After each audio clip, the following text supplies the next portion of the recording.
All right. Good evening, everybody, and again, thank you for those who are participating right now, for joining us for our annual White Plains City School District district budget community input session. This is always a great opportunity for our community members to let us know what they're thinking about in terms of the upcoming budget, and making sure that we also put this out and remind everybody that you can always reach out to us. Give us any feedback or any thoughts about the budget, and you can email everything to budget@WPCSD.us, and there will be lots and lots of other opportunities to talk about the budget as we move toward May. For those folks who have participated in this process before, you're going to notice that the structure of tonight's presentation is the same, and that's by design. We want to make sure that we sort of take the same approach every year to budgeting and planning, not only so that folks become comfortable with the process and understand the process, but so that the process becomes ingrained as part of the overall organization's operations. And that's what we've been doing for the last 8 years or so now, and we're happy to be back doing it again tonight. So this evening, talking a little bit about the planning cycle itself, the district strategic plan. Ann's going to talk a little bit, looking into the crystal ball, a little bit about the economic outlook and some possibilities. Talk about how we've been working to save taxpayer dollars and even return funds to the tax base as we're able. Continuous improvement over the course of every single year, never really settling for this is good enough. Always looking for ways to continuously improve our services to our children and our community, as well as our guiding principles for budgeting. And then, of course, opportunity for feedback, questions, and then really opening the conversation that's going to be taking place from now all the way through May of 2024 as we head toward the new budget year. So when we think about our planning, we have a number of items that we approach each year. We have our district strategic plan, which really guides all of the work that we're doing throughout the school district and really helps to be the underpinning of all of our goals and objectives. Then we have the superintendent, my goals and objectives, and the Board of Education's goals and objectives, which are, again, predicated off of the strategic plan, really focusing hard on student achievement, student academic outcomes, as well as overall growth throughout the entire organization. That also then connects to our building level goals and objectives, and really everything sort of fits together as we head toward the long-range plan, which then brings us 3-5 years out, and then helps us to create the annual budget. Planning is so important because you never know what's going to happen, and you want to be ready as you possibly can be for anything that could arise during the course of the academic year, but also in the future. To the extent that we're able, we really try to predict what the landscape's going to look like in terms of the financial outlook of the district, as well as any factors that might sort of get involved in funding sources or may require us to pivot and shift directions. I mean, we all know, just even in the last several years, there have been a number of things that have come up that have required the district to make some pretty significant changes. The pandemic, of course, is one of the things that we think about right off the top of our head. Turbulent economy, the challenges associated with state aid, what's that going to look like in the future? The restrictions that we have to deal with in terms of the tax cap, federal tax code changes, tax certiorari requirements, attending to all of our facilities all throughout the school district, attending to decreasing enrollment. We'll talk about some of those projections that we're seeing in the out years later on in this evening's presentation, as well as needs increasing for students all the time, making sure that we have the services and supports available to help our children and their families with whatever their needs may be, regular old contract negotiations, and even any changes in the state education department's policies. All these are the types of things that will impact us along the way in all school districts. And that's why planning is really important, so that we have a solid footing to be able to deal with any changes or challenges that might come up. It also allows us to be really efficient and effective in terms of managing our school resources. We want to make sure that if we have to make changes within the organization, that we're going to move resources around wherever those needs might be. That helps us to really remain in solid fiscal health. And thankfully, and thanks again to, as always, and I say this all the time, to the Board of Education, as well as all of our colleagues here in the school district, and the support from our community, we've been able to maintain really solid fiscal footing over the last many, many years. We want to keep that going. We want to make sure that we're maintaining our programs, that we're expanding programs where we've identified areas for growth, that we're making changes in terms of where we're putting our resources, but that we're not cutting anything from our children's experiences anywhere from pre-K all the way to 12th grade. Decisions that we're making this year are always going to have an impact on our ability to serve in out years as well. So we recognize that those decisions that we're making now have to be solid decisions as best as we can for the future as well. Long range plan is at the center of everything. It's one of the primary focal points that we all engage in at the beginning of each academic year. Really brings everything together and allows us to plan for all of the components within the organization, not just curriculum instruction, not just operations, not just human resources, everything, you name it, from top to bottom, it's all part of the long range plan. So we take a lot of time in approaching how we're thinking about the future. Long range plan codifies that, and we're working on that right now. I did mention already the strategic plan, and this year we had the opportunity to come together as a strategic planning committee and again reaffirm our vision and our mission, as well as our core beliefs in the school district. And we made some changes that were somewhat minor, but really, I think, impactful in terms of our overarching goals in educating, supporting, and partnering. And I'm not going to read these to you, but we really focused on making sure that our curriculum not only provides a rigorous opportunity for our students, but it's really engaging, relevant, and enriched. And Dr. Hand, who's with us this evening, did a really great job of really bringing all this together during that planning process, along with our community members and our stakeholders who participated. We're continuing to make sure that we're putting forward the recommendations from our district's equity committee. I did a lot of work years ago on that, and what we're always looking to do is bring opportunities to every single child in the White Plains City School District. Also continuing to work to recruit and retain the best possible educators and support staff members that we can possibly find to serve our students. Making sure that all the resources are in place. And again, anything from social emotional learning to mental health, you name it, we're trying to make sure that the helping professionals are here to support our children and their families, as well as our educational community members. And then, of course, partnering with the home. So important. I think we do a pretty amazing job here in the White Plains City School District, but there's always room for improvement. So we're constantly looking for ways that we can continue to engage with our parents and our guardians as partners, supporting our students. We know that if parents and guardians are involved in their child's education, it doesn't mean you have to be looking over their shoulder every single night, but if they're involved in what's going on and have a sense of what's happening and are working with their children at home, the outcomes for those children are going to be dramatically increased. And so those partnerships are really important. We're always looking for ways to continue to grow and sustain them as we head off into the future as well. And you want to talk a little bit about the economic outlook? Sure. Good evening, everybody. I'm happy to. I always like to look back in order to understand the forward view. So in 2008, we were dealing with the Great Recession. We had an economic downturn and associated layoffs. Then in 2012, the state instituted a tax levy cap to school districts that your levy can't grow more than 2% in any given year. And the state was also suffering economic challenges at that time, so they took state aid away from us at the same time through the gap elimination adjustment. And the state reneged on complying with the court ruling for, complying with the campaign for fiscal equity reform, which was essentially to give districts their fair amount of state aid, foundation aid.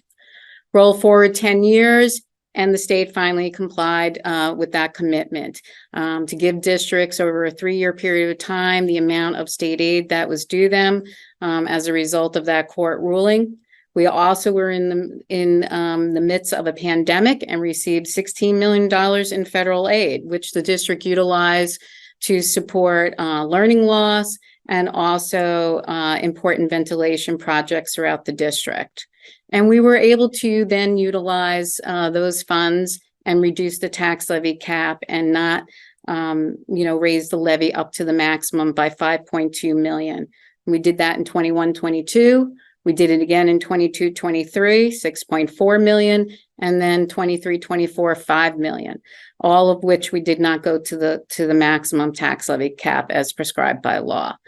In 22-23, we had capital projects approved at $98 million, and we're in the throes of that work right now. And in 23-24, this is the last phase in of that foundation aid. Plus, we were able to receive an adjustment for inflation, which actually was $2 million on top of the phase-in amount. So we were able to benefit from that high inflation for this past year. But going forward, what are we facing? There's no more state aid. We don't anticipate any bump in state aid. The federal funding now will be exhausted. We will have all our capital project work being done and coming online. And what does the economics really look like? Will interest rates remain high? Will costs continue to increase? Will enrollment continue to trend downwards? Is the state going to have fiscal stress where they're going to look to school districts to crawl back some state aid?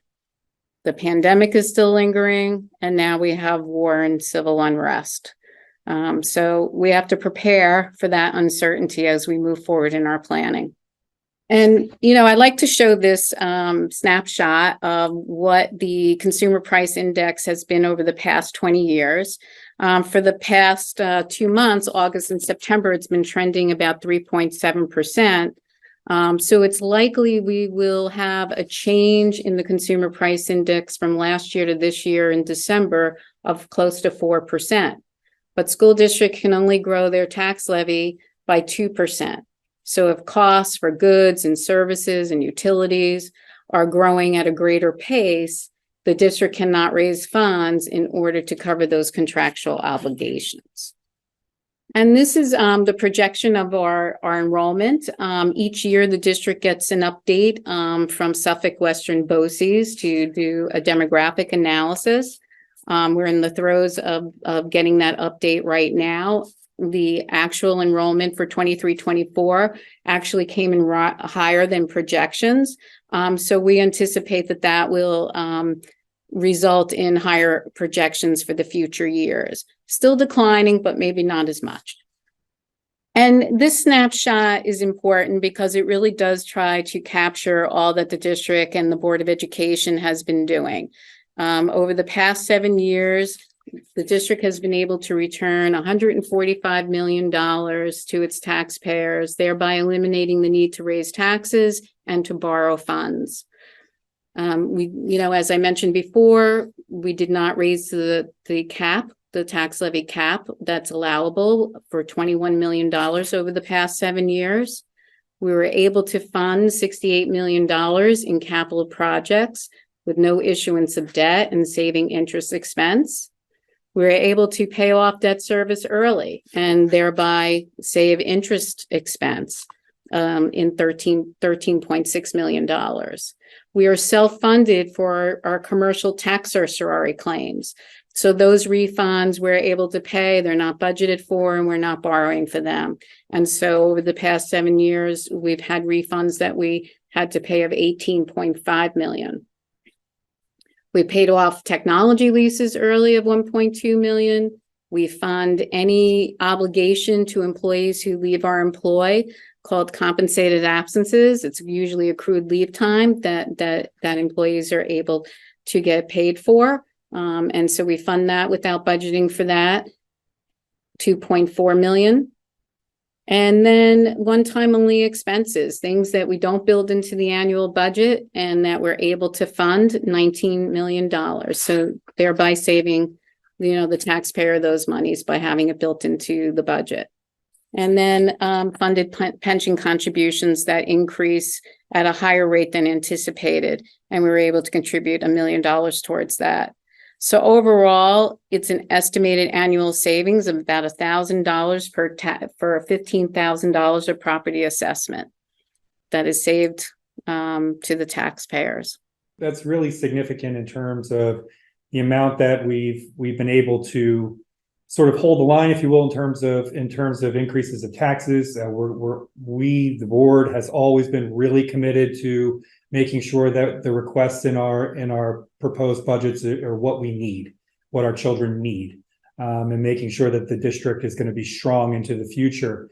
So thank you, Ann, for that and taking us through. And it is also important to note, I think, that we'll continue to keep the community updated with regard to enrollment, as well as projections and actual.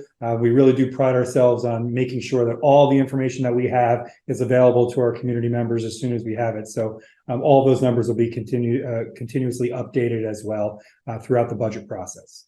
So when we think about continuous improvement, when we think about the budget, we're always looking at what's working.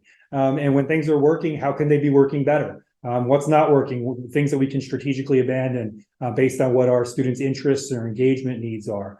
And these are ideas that we constantly look at. And that, of course, includes ongoing curricular review and refinement.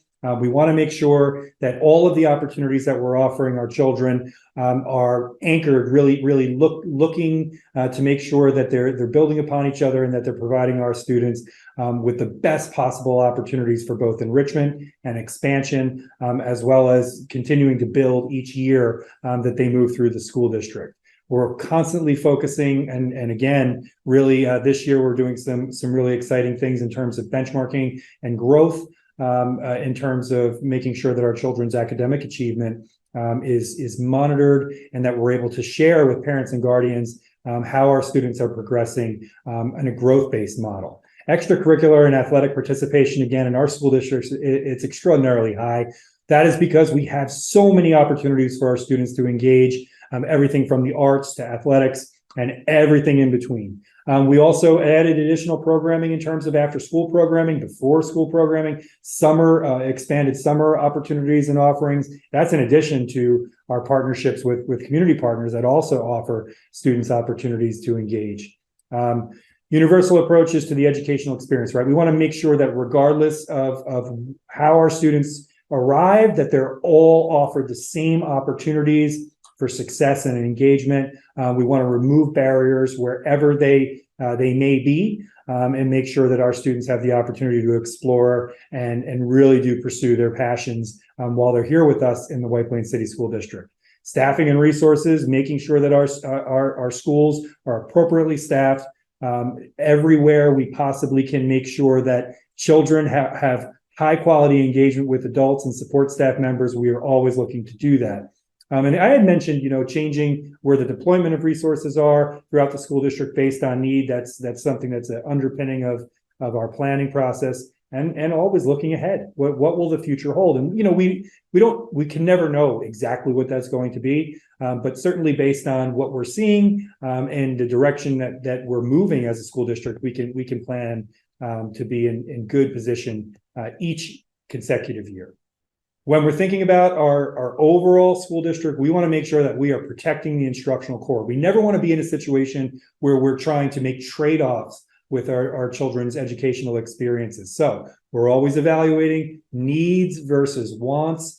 Certainly where we're able to give wants, that's a great thing, but we have to be really focused on all of our students' needs. We want to make sure that we're preserving our investments too, the people's buildings. And again, Board of Education and the school district have done a tremendous job in terms of making sure that our facilities are top-notch, beautiful buildings within which our students can learn and our colleagues can teach. The addition in terms of our capital planning projects, as well as HVAC, is a great example of that. And we're really proud that all of our buildings are going to be air conditioned for all of our kids. And that's a big deal. And if you've been somebody who's wanted that for a while, I am one of those people. But if you've wanted that for our children for a while, that's really exciting news and very, very welcome. I mean, we talked about it at the beginning of this academic year, right? It's 98 degrees in a classroom, 95 degrees in a classroom. It is impossible to learn as best as you can. I mean, I'm not going to say that there aren't people who are able to do just fine in those types of conditions, but most of us would probably agree that that's not an ideal learning condition. And we want to make sure that our children, as well as our colleagues, have the best possible learning conditions so that they can have the best possible outcomes. Delaying programmatic impact if we have to make adjustments, of course, and we want to reduce or restructure, but we don't want to ever have to look at eliminating. So we use these guiding principles as we're moving forward in terms of putting our budget together. Key dates every year, and of course we're on one of those right now. We had Beds Day that just passed. We have our community input session, which really is kind of like an open-ended community input opportunity. We do the presentation this evening and put the video up, but we solicit feedback and we'll continue to solicit feedback all the way through the budget planning process. Long-range plans are due soon, right, Dr. Karataj? And the financial plan will be developed. And also LRP in conjunction with the long-range plan from all of our buildings and our departments. We make a presentation of the long-range plan to the Finance Committee in January, which, you know, I'm not trying to rush our lives away, but it is kind of right around the corner. And then, of course, to the Board of Education, right, also at the beginning of the month. And key dates in terms of budget development. And again, I won't read these to you, but you can follow them. And on the budget calendar is available on the district's website in the All About the Budget section as well. Am I missing anything, Anne, in terms of key dates? No, I think you got it all. Okay, I just want to draw, not rushing away the year, but I do just want to remind everybody that the initial preliminary budget presentation to the Board of Education is scheduled for March 11th, 2024. Again, it'll be here before we know it. So thank you, and thank you for those of you who are watching the video right now, and certainly thanks for everybody who's here tonight. Anybody have any questions? I'm sorry, I may have missed this. Is there a deadline for feedback on, like, okay. Anytime. Okay. That's really, and that's why we put together that budget email address, so you can just feel free. Yeah, super helpful. Awesome. Thank you. You bet. Any other questions or anything? All right, great. Thank you everyone for coming. I mean, this is great. You get a personal audience with all of us. Thank you very much. Thanks for taking the time. And again, anything that comes up, any questions, you bump into somebody, please feel free to send them off to us. We're available and definitely want to take all the feedback we possibly can get. All right. Thanks, Thank you. everybody.